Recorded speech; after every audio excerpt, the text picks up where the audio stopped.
It has only occurred to me after quite a long time of not making videos because I was like, they haven't added anything new, that I forgot about one of the oldest vehicles in the game. This here is the bus, better known among the community as Ikarus. It's called that because it's based off of a real bus called the Ikarus 260 for the short wheelbase and the Ikarus 280 for the accordion length bus. Now, this bus is both a simple and a complicated vehicle in the way that there really aren't too many moving parts. The doors on this bus, which are opened by a little button on the front bumper, are attached permanently to the vehicle, as is basically everything on the interior. Though there are mods to stop that from happening, giving you a nice open slate to work with for a, say, supersized RV. The bus will always have a piece of artwork hanging right here, and it'll vary depending on the bus. Its gauges show you whether or not the parking brake's on, the fuel, the temperature, the voltage, which is useless, and the oil pressure, which is useful. The rev gauge reads times 100 for the RPM, and the speedometer only goes up to 120 kilometers an hour, as it does with most vehicles.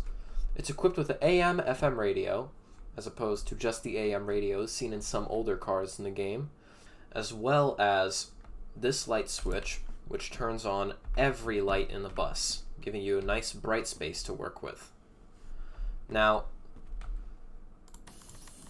doors are operated with that, and little lights that tell the driver to open those doors are operated by little switches found on the poles by each door.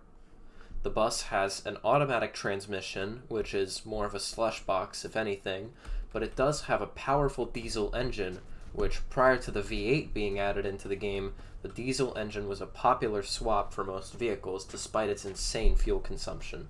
The bus has a small storage compartment hidden on the passenger side behind the second door, with the fuel door being located ahead of it.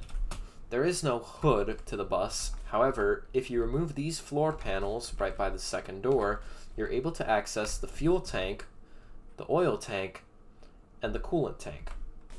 The Ikarus 260 has only 3 buttons corresponding to the fact that it only has 3 doors, which is nice attention to detail in this game. It's got the same storage compartment and the same fuel tank in the same place. The mirrors on the bus are non-removable, but they're very large.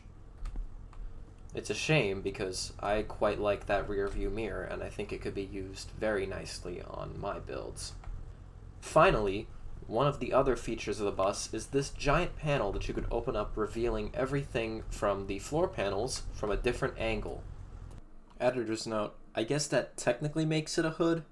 And that is everything you need to know about the Ikarus 260 and 280. Thank you. Open the garage door and bring out the car. We will be riding